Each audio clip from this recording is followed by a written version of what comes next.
Hey, I'm Noam Weissman, and you're listening to Unpacking Israeli History, the podcast that takes a deep dive into some of the most intense, historically fascinating, and often misunderstood events and stories linked to Israeli history. This episode of Unpacking Israeli History is generously sponsored by the Marcus Family Foundation. If you're interested in sponsoring an episode of Unpacking Israeli History, or even just saying, what's up? Be in touch at noam@jewishunpacked.com. Before we start, one more thing. As of recently, we're also on Instagram and YouTube. Search Unpacking Israeli History and hit the follow or subscribe button and check it all out. I really recommend you check these out. If you're into short clips or some great visuals to accompany this podcast, to see the graphs and the images, it's good stuff. Check it out. Okay, yalla, let's do this. I think I've said before that I'm not a Harry Potter guy, which is a shame because I only kind of understand the constant references that my dear writer, my dear friend Adi, is constantly making in our back and forths. But apparently, the franchise features a lovably pedantic character named Hermione, who is constantly correcting her friends' mistakes with obscure tidbits from the millions of textbooks that she appears to have committed to memory before the age of 12. And apparently, I'm such a Hermione. I'm sorry. Honestly, I can't tell if that should be something that flatters me or insults me. I have no idea. Still, I kind of get the comparison. No, I wasn't that kid who always shot their hand up first whenever the teacher asked a question. By the way, if you're that kid, just slow down. But in my adult life, I do take pleasure in diving deep, unearthing obscure details, and exploring the nooks and crannies of history. Just look at our back catalog, tens of thousands of words, hours upon hours of detailed storytelling about one single moment, one single event. But most people don't have the time, energy, or desire to listen to hours upon hours of detailed storytelling about one single event. Maybe I'm speaking about my wife. For most people, the interest doesn't go past skimming the headlines, maybe reading a couple of articles if they're really dedicated. And hey, I include myself in that in many ways. Ask me to explain the Korean War and I'll probably stutter something about communism and, the Cold War, and hope no one asks me any follow-up questions. Is that a gap in my historical knowledge? You bet it is. Am I going to spend my limited time and energy diving deeply into the history of the Korean War? Probably not, and that's okay, at least according to me. Okay, short story time. My undergraduate major was history with a concentration in Middle Eastern studies. Shocker! But to graduate, we had to pass an exit exam about all aspects of world history. Like, do you know everything? I could be misremembering, but I think you had to get like a 33% to pass. Though don't quote me on that. Yes, those were low standards, but lucky for me, it's actually hard to know a third of world history in general. Because these questions, they were basically weird historical trivia. Do you know anything about the Japanese Nara period, which lasted from 710 to 794 Common Era? Me neither. How about how Denmark got its name? For some reason, this exit exam thought we should know that too. For the record, it's from the Old Norse word Danmark, which sounds like an alien race, but means the land or border of the Danes. Not that creative. So yeah, I barely passed because guess what? I do not know so much about these extremely specific aspects of Japanese or Danish history, and I think that's okay. My concentration was in the Middle East. It would be weird for me to have an opinion on the Nara period or on Danish civilization, other than I love hygge. Thank you to the Danes for that. Love the concept of hygge. It's awesome. So the team and I had a number of conversations about this. How do we summarize the Israeli-Palestinian conflict in a brief and useful way, with a minimum of highly specific trivia? It wasn't a hypothetical. Since the 7th of October, we've gotten dozens of emails asking us to please break down the Israeli-Palestinian conflict in a way that even the most casual listeners can understand. And for a while, we resisted. That's not what we do. We're all about nuance. We love detail. Have you directed your friends to the hours and hours of content in our archives? The history of 36 to 39. It's an amazing 3-part series. Just a cool 3 hours of your time. You got this. The 3-parter on 48, so chill. Just 2.5 hours on one tiny aspect of this long history. And look, some people want that. I want that. I love that. But some people, they don't have a chill 3 hours to learn about one extremely specific period in Israeli history. Some people are like Michael, who wrote us the following email. Word by word, here it is. There are many people, he writes, who are open to understanding the Israeli-Palestinian conflict, but not only have no idea about even the basic history of the conflict, but also have very limited attention spans, or at least very limited experience engaging critically with such a complex subject. What I desperately need is one podcast episode that can serve as a primer to the current conflict and its core issues. Directing people to a two-parter or to a long series of episodes is an unrealistic ask when considering most of the folks we badly need as allies in this moment are simply not as invested as we are. Michael, thank you for this because you're totally right.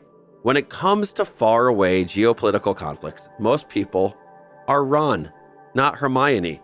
I'm told that analogy will make sense to our millennial listeners. Gen Z and Gen Alpha, I see you and you see me.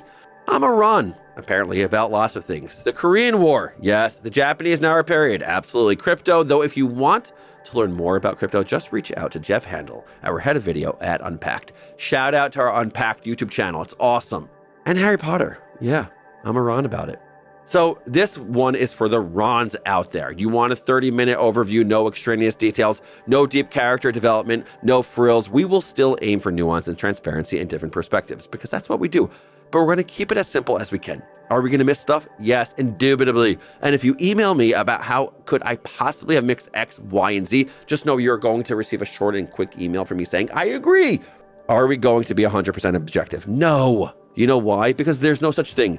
And anyone that tells you otherwise, that they are being fully objective about the Israeli-Palestinian conflict, just nod along politely like you're Canadian or maybe from LA. Y'all just caught astray. Sorry about that. All I can promise is that we will try to be as transparent as possible, as layered as we can be, and that we will link to additional content in the show notes if you want to investigate further. In this episode, I'm going to resist saying one of my go-to lines, link in the show notes for more, because if I said it, I'd have to say it 100 times. So consider this a blanket announcement. If you want to know more about something like the Six-Day War or Arab citizens of Israel or the 1930s and Mandate Palestine, check the show notes for more info. With all those caveats out of the way, and they were many, many, many caveats, here is the brief Unpacking Israeli History version of the Israeli-Palestinian conflict in under 30 minutes. Here we go. Y'all ready for this? Y'all, let's do this.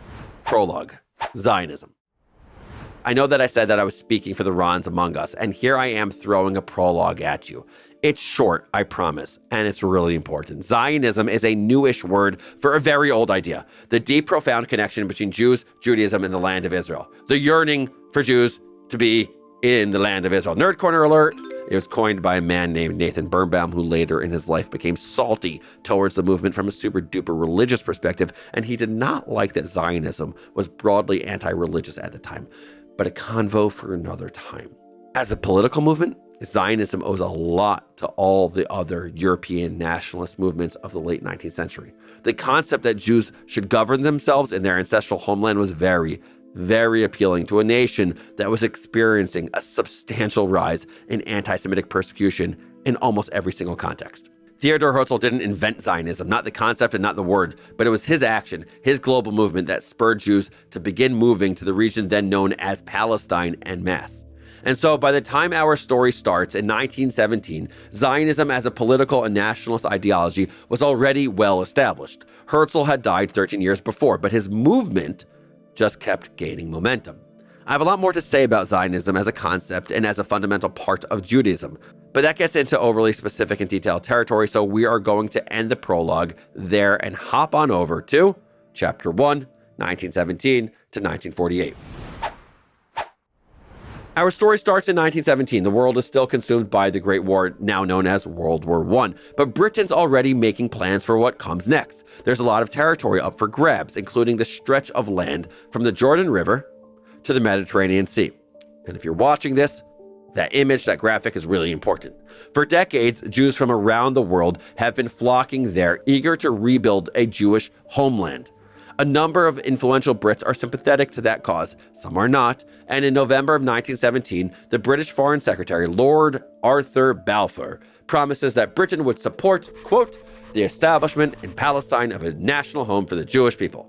The Jews were, broadly speaking, thrilled. The Arabs who lived in Palestine, not so much.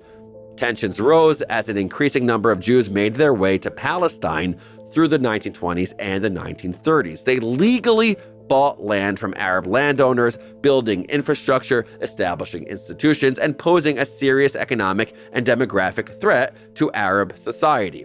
At least, that's how Arab society saw it. Simmering tensions erupted into violence, and the decades between the world wars were punctuated by massacres, riots, revolts, and increasing hostility from all the sides. The British, who were chosen by the League of Nations to administer the territory after the First World War, at first tried to please both sides. You know what happens when you try to please everyone? You fail big time. But the Brits soon had a bigger headache to contend with. World War II. The tsunami of European anti-Semitism brought thousands of Jews to Palestine. They were the lucky ones. In a last-ditch effort to please the Arab world, the Brits instituted strict immigration quotas to limit the number of Jews allowed to emigrate to Palestine. By 1945, 1/3 of the world's Jews were murdered by the Nazis. Listen to that again. 1/3 of the world's Jews. At least another 250,000 were refugees languishing in European DP camps with nowhere else to go. Palestine's Jews clamored to let them in, even setting up a roaring system of illegal immigration right under the noses of the Arabs and the British. Jewish refugees would sneak towards the Haifa shoreline by boat, where Jewish activists and militia members were waiting to meet them. If they were caught, the refugees would be sent away, usually to a DP camp in Cyprus, while the Jews who met them would be jailed or even deported. It was not a great system for anyone, and in 1947, Britain officially gave up on administering Palestine, handing over the problem to the United Nations, basically saying this is way too difficult. And I get it. The UN came up with a plan to split the region into 2 states, one Jewish and one Arab, with Jerusalem as an international city. So, okay, we're in 1947. You're with me, right? The plan wasn't perfect, but Jewish leadership reluctantly accepted, while Arab leadership walked out in protest. Guessing that was a no? Despite the stalemate, Britain made plans to leave Palestine for good. 6 tumultuous, violent months later, they were gone, and Israel declared independence, knowing full well that the Arab world was going to do its best to crush their new state, which they declared in May of 1948. This brings us to Chapter 2, the war. Okay. On May 15, 1948, a day after the newly minted Israeli Prime Minister David Ben-Gurion declared independence, 5 Arab countries invaded the world's youngest state. Fact that people often forget, the Jews and Arabs within the region of Palestine had been fighting one another, like I said just before, since November of 1947, when the UN approved partition. Now the war was about to change. This was no longer a series of skirmishes between multiple guerrilla forces. By the way, UE, not OR. Okay, anyway, this was a fight between armies. On the Israeli side was the newly minted Israel Defense Forces, which had absorbed the 3 Jewish paramilitaries who had been active in the Mandate period. On the Arab side were troops from Egypt, Jordan, Syria, Lebanon, Iraq, Saudi Arabia, and Yemen, plus various guerrilla forces made up of Palestinians and other Arab fighters. Their armies weren't that good. Anyway, the war was long, bitter, and exhausting, but at its end, the Jewish state was not only standing, it had even expanded its territory past the original borders of the UN plan. Under the OG plan, the UN plan, Jews were allotted roughly 56% of the territory, much of it in the arid desert region. You'll notice that 56% is more than half. Why did they get more than the proposed Arab state? Because the UN assumed correctly that the Jewish state would be absolutely flooded with Jewish immigrants from around the world. And by the way, many people didn't want the Jewish people in their country, and they were very happy to have the Jews go to their own area. But after the War of Independence, the Jewish state controlled roughly 78% of the land formerly known as Mandate Palestine. Yes, that territory came at the cost of 1% of the Israeli population. And still, the mere existence of the state was an unquestionable victory. The Palestinians, they did not fare as well.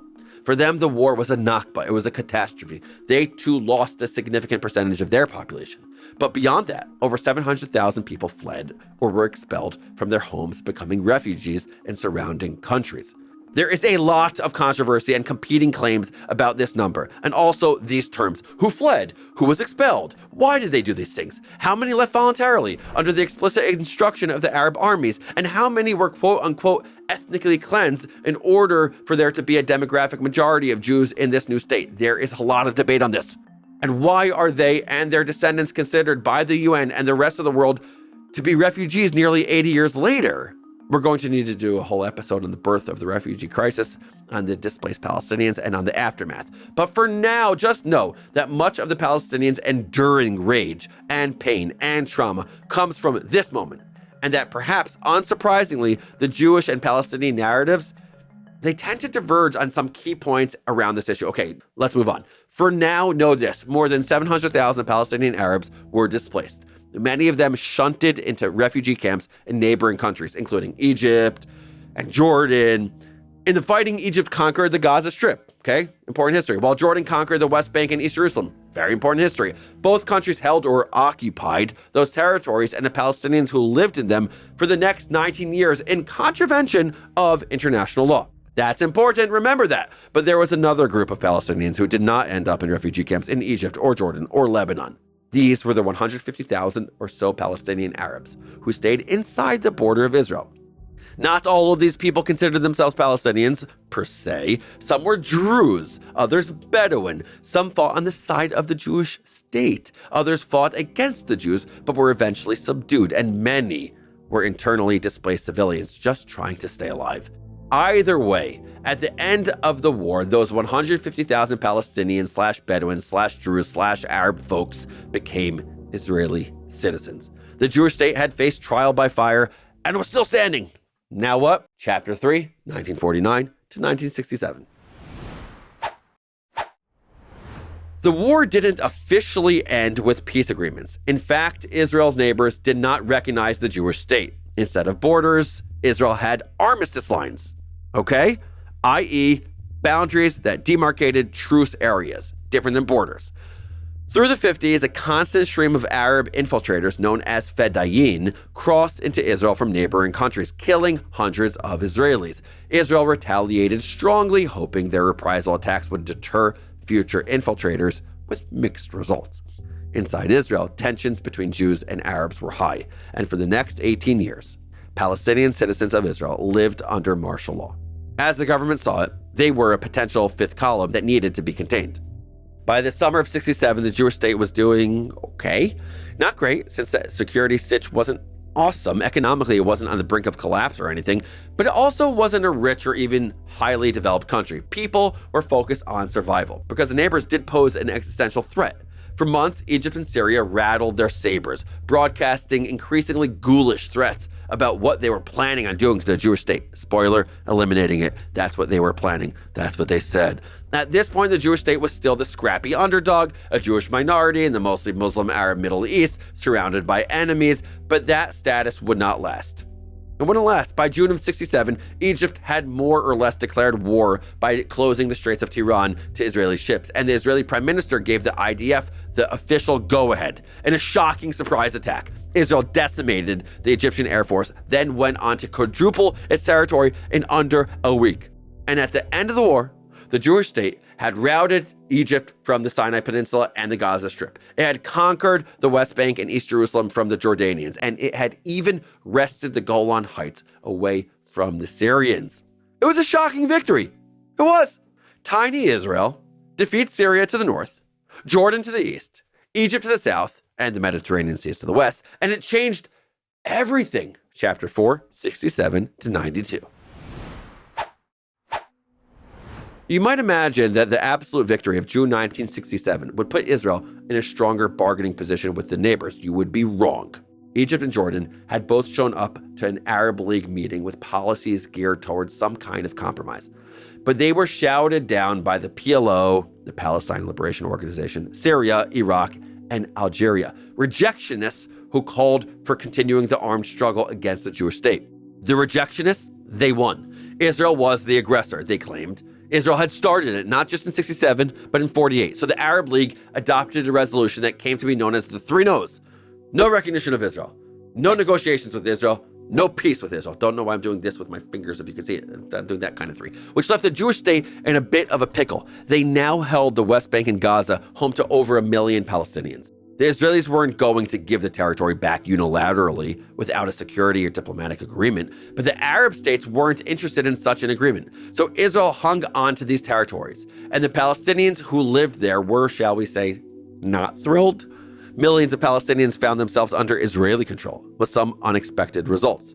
They'd had a national identity before. As early as the 1910s, some Palestinian thinkers had called for a self-determining Palestinian state. But now that they lived under Israeli control, the Palestinian national consciousness burst into the forefront. It had existed for decades beforehand, but now it burst into the forefront. Arab citizens of Israel, as well as Palestinians living under Israeli military occupation, began to assert their identities, intensifying calls for a free Palestine, which to many meant the obliteration of Israel.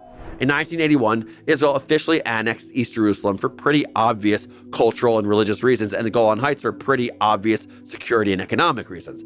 But the state left the status of the West Bank, Gaza, and the Sinai ambiguous, and some Israeli citizens began to build communities, aka settlements, in these territories. To most of the world, these settlements and the military occupation of Palestinians in the West Bank and Gaza are a violation of international law, and to others, they are not seen as occupied territories at all, but disputed territories. Things continued in this fashion for 20 years, and then they imploded. 1987, right? After 2 decades of tensions and Israeli military rule in Gaza and the West Bank, Palestinians decided that they had had enough, launching a grassroots rebellion known as the First Intifada. The Intifada had 2 aims. 1, resisting Israeli military occupation, and 2, legitimizing the Palestinian struggle abroad. The Palestine Liberation Organization, which styled itself as the representative of the Palestinian people, had spent decades publicizing their cause through international terrorism, from airplane hijackings to massacres of school children, tourists, and even Olympic athletes. But during the First Intifada, the world saw a different Palestinian movement, one of young people throwing stones fruitlessly at Israeli tanks. Just imagine the scene. This image changed everything. Media changed everything. The First Intifada was not started by the Palestinian leadership, but the people, and this moved the world in a different way. The narrative was shifting both at home and abroad. Israel was no longer perceived as the puny David armed only with a slingshot, but heavily armed Goliath. Right or wrong, perceptions changed. David and Goliath fought to the death, but neither Israelis nor Palestinians were going anywhere. And if violence hadn't yielded a solution, maybe it was time for a different approach. This brings us to Chapter 5, 1993 to 2005. After 5 years of bitter fighting, Israelis and Palestinians were exhausted. In 1993, the PLO chairman and the Israeli prime minister shocked and delighted much of the world by signing the first of the Oslo Accords, a set of agreements that gave Palestinians a form of self-rule for the first time, with the unofficial intention of eventually creating a state. They divided the West Bank into 3 areas, creatively named Areas A, B, and C. Area A is only 18% of the West Bank's landmass, home to 60% of West Bank Palestinians. This is where the major cities are: Bethlehem, Jenin, Ramallah, Tulkarem, etc. Oslo dictated this area would be governed exclusively by the Palestinian Authority. Today, it's illegal for Israelis to enter, mostly because when they do, very bad things happen to them. Area B makes up 22% of the West Bank's landmass, but it's home to about 30% of the West Bank Palestinians. The PA has authority here too, but Israel takes responsibility for security matters. There are no Israelis in Area B, though technically they can enter legally if they want. It's not recommended. Okay, so that's 40%. So what about the remaining 60%? Here it is. It's Area C, where Israel would be completely in charge. Area C makes up this 60% of the West Bank's landmass, and it is entirely in Israeli hands. Today, it's home to roughly 400 to 500,000 Jewish Israelis and 300,000 Palestinians, who, unlike the Jewish people, are subject to Israeli military law rather than civil law.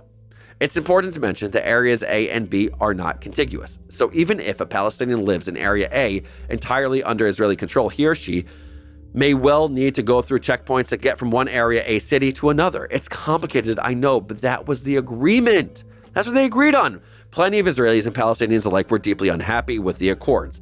Terrorist groups like Hamas and Palestinian Islamic Jihad did their best to tank the accords with a string of horrific suicide attacks. And in late 1995, less than 2 months after the second Oslo Accords were signed, a Jewish terrorist shot and killed the Israeli Prime Minister Yitzhak Rabin as he exited a peace rally, sending shockwaves throughout the nation and the world. Somehow, the peace process limped on. But despite the negotiations and the offers and the strong encouragement of the Americans, no peace emerged. Instead, a second intifada erupted in the year 2000. And this one was far deadlier than the first, killing over 1,000 Israelis and 4,000 Palestinians. The second intifada deeply scarred both sides. The first intifada had sidelined the Israeli right. After 5 fatiguing years, the Israeli public was more willing than ever to give peace a chance. The second intifada brought hardline Israelis front and center. They'd given peace a chance, And look what it got them. Suicide bombs, restaurants blown up, buses unsafe for little kids. The Israeli left said no thank you. Ever since then, the Israeli left wing has been, well, it's there, but withering. Why? Because Israelis just don't trust Palestinians anymore, and Palestinians just don't trust Israelis. I would say that the Second Intifada dragged mutual trust to an all-time low, but as the October 7th massacre and subsequent war has proven, things can always get worse. Cheery, huh? Which brings us to Chapter 6, 2005 to 2023. After 5 exhausting, bitter, miserable years of the Second Intifada, Israelis were just done. So the Israeli Prime Minister at the time, Ariel Sharon, who was known to be pretty hawkish, made the surprising and highly controversial move to unilaterally withdraw Israelis from the Gaza Strip, leaving the 1.3 million Gazans to govern themselves.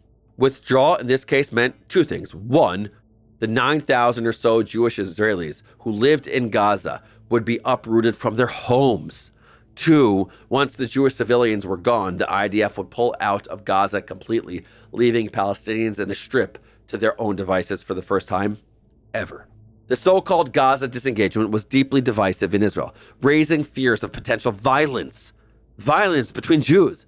But the process went relatively smoothly considering those fears, and many Israelis hoped that the Palestinians of Gaza would be too busy governing themselves to pose a security threat to the Jewish communities just across the border.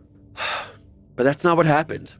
Instead, the Palestinians held elections. They were tired of what they saw as the Palestinian Authority's corruption and incompetence, and the terror group Hamas was offering real change. Hamas won the majority of seats, shocking the world. Hey, world, stop being so shocked. But the terror group was unable to effectively share power with the Palestinian Authority. And by 2007, a mini civil war erupted between the two. Hamas won.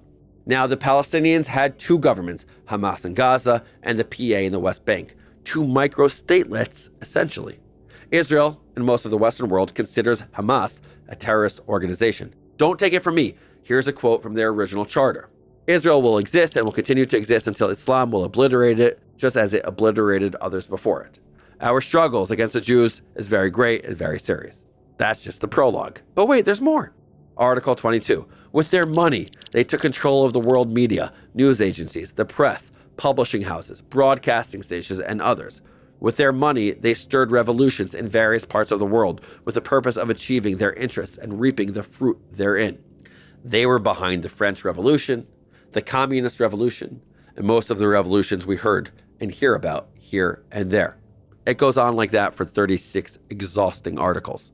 In 2017, Hamas wised up and got PC, by which I mean they deleted some of the more obvious Elders of Zion conspiracy theories and reassured the world that, quote, Hamas affirms that its conflict is with the Zionist project, not with the Jews because of their religion. Hamas does not wage a struggle against the Jews because they are Jewish, but wages a struggle against the Zionists who occupy Palestine. To that end, there shall be no recognition of the legitimacy of the Zionist entity, and resisting the occupation with all means and methods is a legitimate right guaranteed by divine laws and by international norms and laws. At the heart of these lies, armed resistance.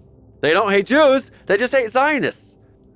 Sorry, sounds polite, right? Sounds too familiar in the modern Western construct. Note to self, if you're trying to make the argument that anti-Zionism and anti-Semitism are not the same thing, and you sound like the Hamas's charter, it's probably not a great thing. Not usually sarcastic, sorry, but I had to go there. In any event, from the moment Hamas took over the Gaza Strip, they made it clear that they had no intention of pursuing peace or at least quiet with its Jewish neighbor. So both Israel and Egypt placed the Gaza Strip under strict blockade, hoping to prevent the flow of weapons and other military hardware that made its way into the Strip via an intricate network of smuggling tunnels.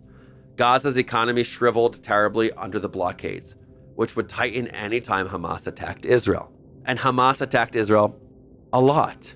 For the next decade and a half, the status quo looked something like this. A few months of relative quiet, a barrage of rockets from Hamas, a relatively short but often lethal Israeli counter-operation, an internationally brokered ceasefire, a few months of relative quiet, a barrage of rockets, you get it. That was more or less the cycle until 2022, when Hamas, strangely, declined to join Palestinian Islamic Jihad in their rocket attacks on Israel. My analysis here, and I could be totally wrong, is that the Israeli leadership got naive, soft, and complacent, and truly believed Hamas was softening their stance, finally more invested in fixing their broken economy than destroying Israel. So the Israeli government eased up on many of its restrictions, even expanding the number of work permits allotted to Gazans who wished to earn a living inside Israel. But the quiet was a ruse. Behind the scenes, Hamas was planning the worst day in Israeli history. Chapter 7, today.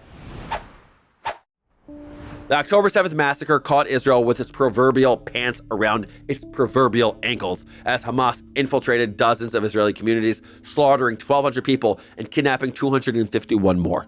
For weeks, Israel pounded the Gaza Strip with retaliatory airstrikes, eventually expanding into a ground operation. The war was punctuated by a temporary ceasefire during which 101 Israeli hostages were returned in exchange for a lull in the fighting and the release of hundreds of Palestinian prisoners. As of now, the Palestinians are still bitterly divided. Gazans continue to endure all the horrors of war, with tens of thousands killed. In the West Bank, the Palestinian Authority has begun flexing its muscle and cracking down on terror. Meanwhile, Israeli society is deeply torn about what happens next, both in Gaza and at home. The scars of October 7th and the subsequent war are going to last a long, long time. Both societies need desperately to heal. But the journey towards healing will be long and painful, and Israelis and Palestinians alike will need to confront their extremists before they can reach anything that looks like peace. So that's the story of the Israeli-Palestinian conflict, as briefly as I know how to tell it. It's not easy to summarize a conflict that operates on basically every axis: religious divides, zero-sum nationalist aspirations, territory. Both parties have legitimate grievances. Both parties have a strong claim and connection to the land. You might think one is more valid than the other. That's fine. That's fine. Here's what's not fine: denying the ancient Jewish connection to this land. I've heard it too often. Acting like this whole conflict is merely a land grab by white settler colonizing imperialists. I've heard it too often. Pretending the issue is absolutely black and white. I've heard it too often. Demonizing an entire people as baby killers or blood drinkers or any other blood libel inflected insults. I've heard it too often. This story is much more complicated than that. It's much more complex. So take the time to learn the history. Read or watch or listen to people who were actually there. Read or watch or listen to histories that examine events from multiple angles and deal with complexities. The version I just told you is little more than an invitation. It is a way to dip your feet into the complexities of this conflict, to the history, without getting swept away by the current, lost and confused. It's a cracked door beckoning you to come in and explore if you want to. It's not the end of the story. It's barely even the beginning. But every journey starts somewhere. And I hope very much that this episode can act as a guide as you take your first steps into this maddening, harrowing, essential, so important history. So if you're interested enough to do more homework, we've got a big back catalog for you to peruse. Yes, links in the show notes. Unpacking Israeli History is a production of Unpacked, a division of Open Door Media. Check out JewishUnpacked.com for everything Unpacked related. And if you have any thoughts, ideas, ruminations, you know I want to hear from you. Write to me at noam@JewishUnpacked.com. This episode was produced by Rifki Stern. Our team for this episode includes Adi Elbaz, Hona Dodge, Panzer Perez, and Rob Pera. I'm your host, Noam Weissman. Thanks for listening. See you next week.